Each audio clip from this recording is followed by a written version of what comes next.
Good morning children, this is Varuna Sharma and you are watching Vivra classes.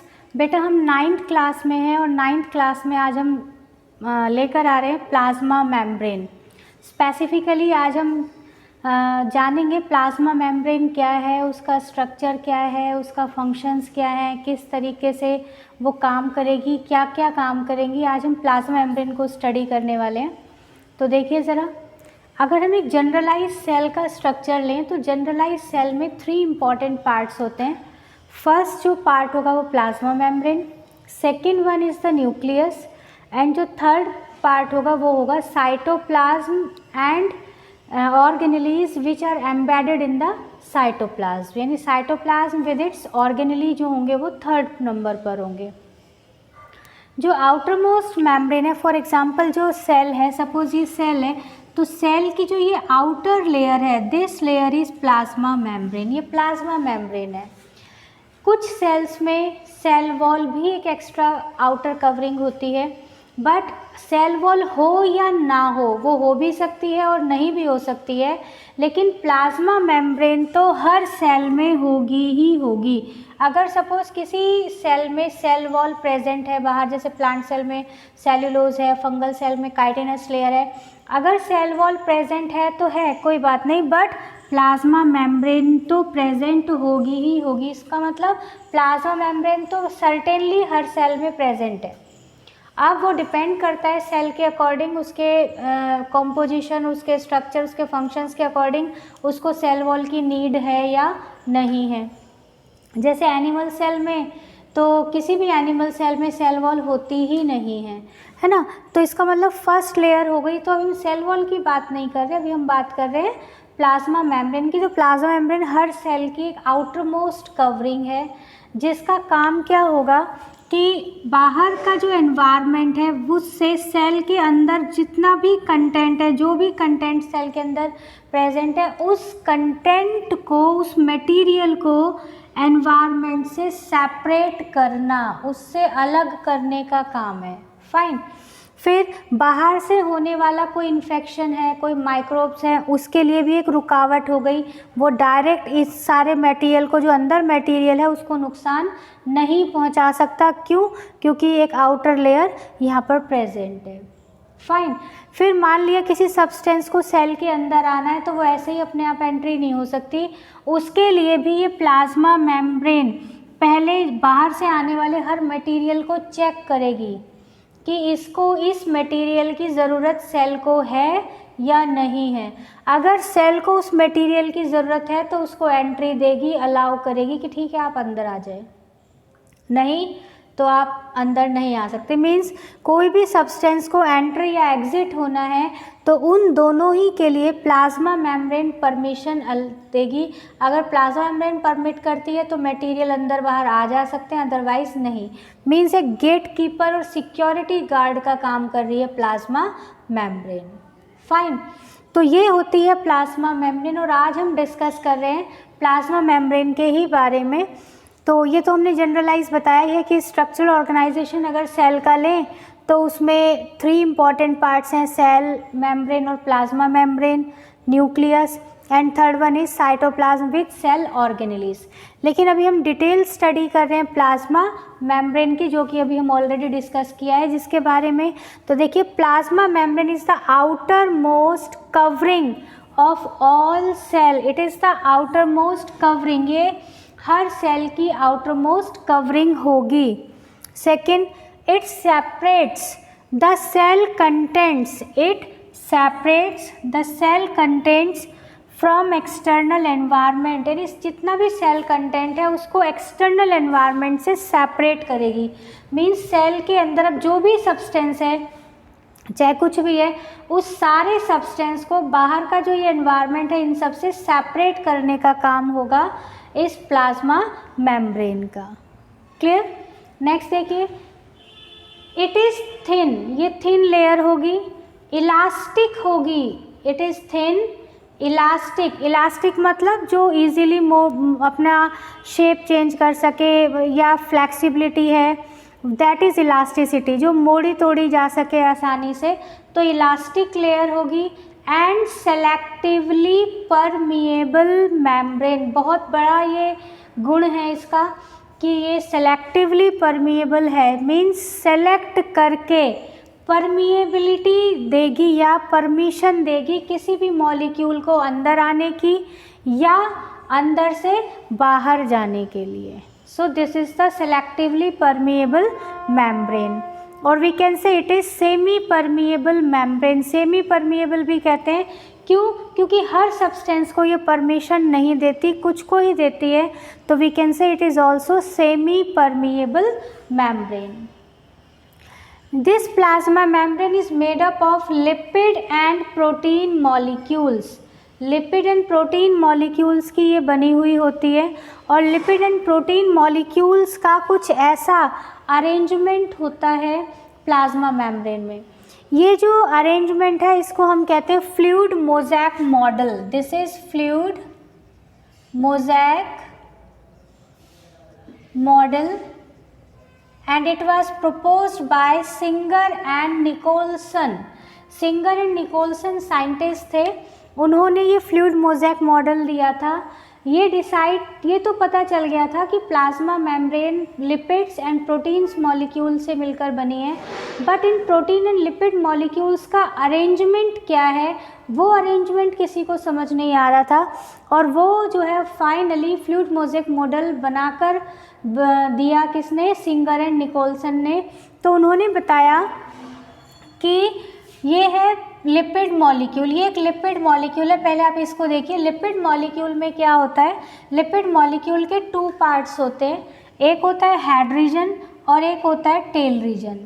ये जो tail region है ये हाइड्रोफोबिक होगा और हाइड्रोकार्बन्स का बना हुआ है। हाइड्रोकार्बन्स मीन्स ऐसे सब्सटेंस जिसमें कार्बन एंड हाइड्रोजन का परसेंटेज काफ़ी ज़्यादा होता है, ठीक है। और हाइड्रोफोबिक, हाइड्रो का मतलब होता है वाटर, हाइड्रो का मतलब होता है वाटर, या चलिए वर्ड्स में हम लिख देते हैं वाटर, एंड फोबिक, ये जो फोबिक है, दिस फोबिक का मतलब होता है फियरिंग, यानी ये पानी से दूर भागते हैं, पानी से डरते हैं, रिपेल होते हैं। वाटर लव रिपेलिंग नेचर होता है इसका। फिर जो ये हेड रीजन है, ये जो हेड रीजन होगा ये होता है हाइड्रोफिलिक। हाइड्रो तो अगेन क्या हो गया? Water, and philic means loving, water loving होगा, वाटर को पसंद करने वाला होगा। तो क्या होगा कि यहाँ पर जो हमारी जो बॉडी है वहाँ पर क्वासी फ्लूइड मीडियम है, फ्लूइड मटेरियल है, उस मीडियम में यानी लिक्विड की तरफ तो ये हेड रीजन्स प्रेजेंट होंगे, क्योंकि इनका नेचर क्या है? वाटर लविंग है, लिक्विड को लाइक करेंगे। लेकिन टेल लिक्विड से दूर भागती है, तो टेल एक दूसरे के आमने सामने इस तरीके से होगी। तो ये किनारे किनारे पर यहाँ पर जो वाटर होगा या मीडियम है सेल के अंदर, उस मीडियम की तरफ तो हेड होंगे लिक्विड की तरफ, और टेल उससे अपोजिट डायरेक्शन में होगी। ऐसे इधर जो मीडियम है उस तरफ तो हेड है और उससे अपोजिट डायरेक्शन में ये टेल होगी। इस तरीके से ये बन जाती है लिपिड बाईलेयर। और इसमें क्या होता है? फॉस्फोस, जो फॉस्फोएट ग्रुप है, फॉस्फेट ग्रुप भी एसोसिएटेड होता है, तो हम इसको कहते हैं फॉस्फोलिपिड बाईलेयर। ये फॉस्फोलिपिड की बनी हुई होती है, और बाईलेयर 2 लेयर्स है, एक लेयर ये और एक लेयर ये है। तो इस तरीके से फॉस्फोलिपिड मॉलिक्यूल्स की बनी हुई ये लेयर है बाईलेयर, और इसमें प्रोटीन्स एसोसिएटेड होते हैं 2 तरीके से। कुछ प्रोटीन्स तो इस तरीके से बिल्कुल इन लिपिड मॉलिक्यूल के साथ यहाँ एसोसिएटेड होंगे, इस तरीके से इधर लिपिड मॉलिक्यूल हो गई, इधर लिपिड और बीच में प्रोटीन, कहीं यहाँ कहीं आगे, इस तरीके से पूरी प्लाज्मा मेम्ब्रेन में जगह जगह डिस्ट्रीब्यूटेड होते हैं। और कुछ प्रोटीन मॉलिक्यूल्स इस तरीके से सरफेस के ऊपर प्रेजेंट होती हैं। अब ये जो सरफेस पर प्रेजेंट है इनको हम सरफेस प्रोटीन भी कहते हैं, सरफेस प्रोटीन या एक्सटर्नल प्रोटीन्स कहेंगे। और ये जो अंदर प्रेजेंट है बिल्कुल पूरी लेंथ में आ रहे हैं, ये इंटीग्रल और इंटरनल प्रोटीन्स होते हैं। अब देखिए हमारे जो भी कोई सब्सटेंस ट्रांसफ़र होगा वो 2 तरह के सब्सटेंस प्रेजेंट होंगे, एक तो होंगे वाटर। अब देखिए वाटर और लिपिड ये एक दूसरे से दूर भागने का है इनका हिसाब किताब, क्योंकि लिपिड जो होते हैं फैटी सब्सटेंस जैसे होते हैं तो वो पानी में इजीली डिज़ोल्व भी नहीं हो पाते। तो जो वाटर डिज़ोल्विंग सब्सटेंस होते हैं वो तो इन प्रोटीन मॉलिक्यूल से ट्रांसफ़र होंगे, ये परमिशन अलाउ करेंगी, चाहे तो अंदर से बाहर जाना है या बाहर से अंदर आना है, दोनों ही डायरेक्शन में। और जो फैट सॉल्युबल सब्सटेंसेस होंगे वो सब्सटेंसेस इस लिपिड लेयर उसको एब्जॉर्ब कर लेगी और धीरे धीरे उसको ट्रांसफ़र करेगी। तो हमारी बॉडी में जो ट्रांसफरेंस होगा वो ट्रांसफरेंस होगा एक तो नेचर के बेस पर कि मॉलिक्यूल्स का नेचर क्या है, फिर यहाँ पर ये जो प्रोटीन मॉलिक्यूल्स हैं ये भी यूँ ही नहीं है, ये जो भी कोई मॉलिक्यूल यहाँ आएगा अंदर जाने के लिए उन सबको चेक करेंगे कि भाई इन्हें ज़रूरत है या इनकी ज़रूरत सेल को है या नहीं है, उसी के बेस पर वो डिसाइड करेंगे। तो कहने का मतलब अगर वाटर सॉल्युबल सब्सटेंसेस को अगर क्रॉस आउट होना है इस मेम्ब्रेन के थ्रू तब तो वो होंगे प्रोटीन मॉलिक्यूल्स के थ्रू, और अगर फैट या लिपिड सॉल्युबल सब्सटेंस को ट्रांसफ़र होना है तो वो इस फैटी लेयर के थ्रू होगा। साथ साथ ये जो प्रोटीन मॉलिक्यूल्स हैं ये गेट कीपर की तरह तैनात रहेंगे बिल्कुल। अगर इन्हें सब्सटेंस का लगेगा कि हाँ इनकी ज़रूरत है, इनको सेल के अंदर आना चाहिए या सेल से इनको बाहर जाना चाहिए, तब उस कंडीशन में ये प्रोटीन मॉलिक्यूल जो है एक तरीके से अपने साथ ही अपना बॉन्ड बनाएंगे इनका और फिर इनको ट्रांसफ़र करेंगे, लेकर जाएंगे। तो एक तरीके से व्हीकल्स का काम कर रहे हैं, कैरियर्स का काम कर रहे हैं, इसलिए हम इनको कैरियर प्रोटीन्स भी कहते हैं। कैरियर देखा होगा ना आपने, जनरली व्हीकल्स के ऊपर भी लिखा होता है गुड्स कैरियर, वो क्या है, सामान को कैरी कर रहा है, लेकर जा रहा है कहीं ना कहीं। तो ये क्या है, मॉलिक्यूल्स को कैरी करेंगे, इसलिए इनको कैरियर प्रोटीन्स भी कहा जाता है। फाइन। तो इस टाइप का मॉलिक्यूलर स्ट्रक्चर है या केमिकल स्ट्रक्चर है किसका, प्लाज्मा मेम्ब्रेन का। Fine. And it was proposed by Singer and Nicolson, और इसका नाम क्या है, फ्लूइड मोज़ेक मॉडल। फाइन। अब है functions of plasma membrane. Plasma membrane के क्या इंपॉर्टेंट फंक्शंस हैं, किस तरीके से प्लाज्मा मेम्ब्रेन काम करती हैं, तो आइए देखते हैं। First of all it binds the semi fluid content of the cell. अब सेल के अंदर जितना भी सेमी फ्लूइड मटेरियल है उस सारे सेमी फ्लूइड मटेरियल को इसने क्या कर दिया, चारों तरफ से बाइंड करके एक जगह रख लिया, एक जगह इकट्ठा कर लिया। इसलिए ये जो है सारे मटेरियल्स को अपने अंदर इकट्ठा करके रखेगी, बाइंड करके रखेगी, जिसकी वजह से हर एक सेल की एक डेफिनेट शेप और साइज मेंटेन होगा।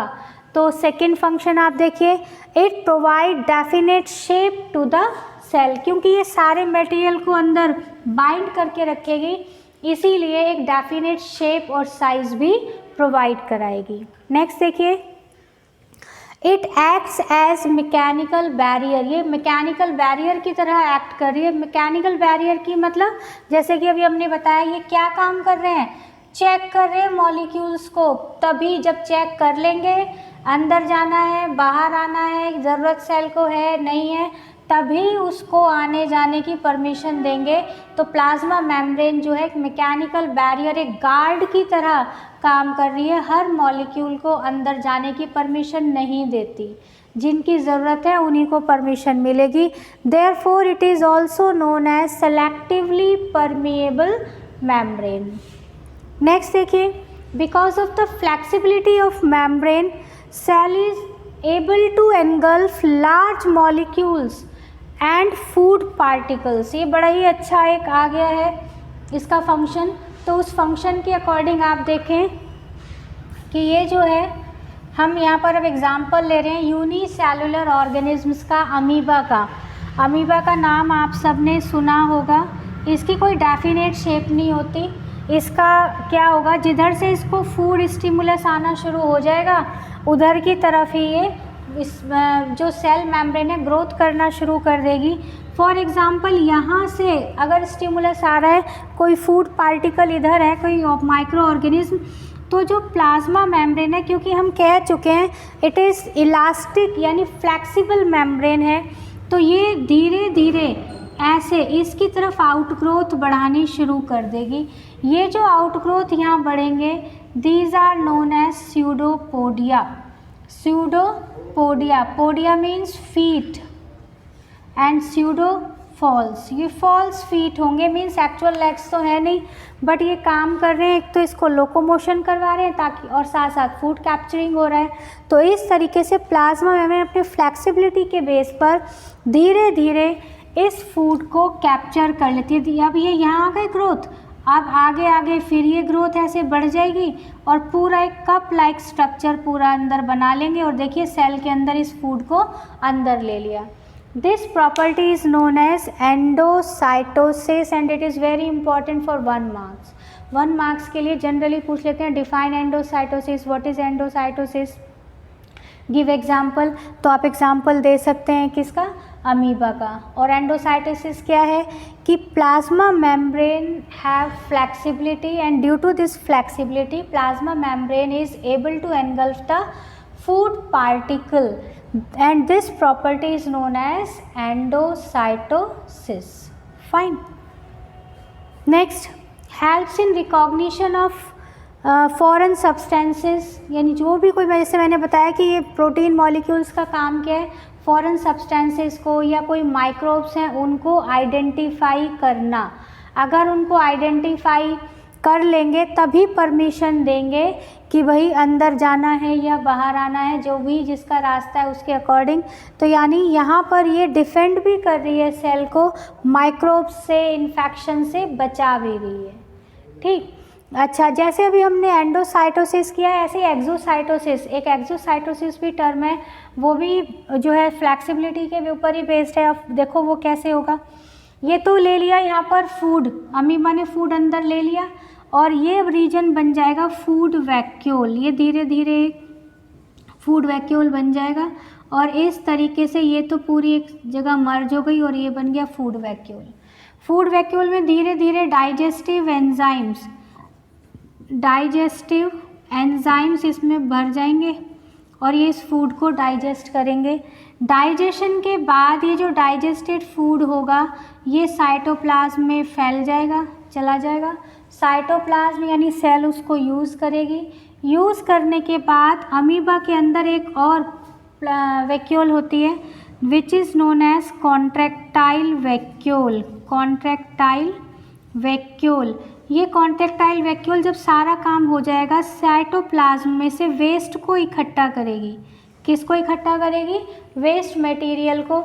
और क्योंकि रेगुलर ये अपनी शेप चेंज करती रहेगी तो इसके लोकोमोशन और शेप चेंज करने की वजह से धीरे धीरे किसी बार ये आ जाएगी मेम्ब्रेन यहाँ, यानी जो वैक्यूल है ये आ जाएगी बिल्कुल मेम्ब्रेन पर और यहाँ पर आने के बाद ये बस्ट हो जाएगी और सारा वेस्ट मटेरियल बाहर पानी में सिक्रीट आउट कर देगी, रिमूव कर देगी इससे।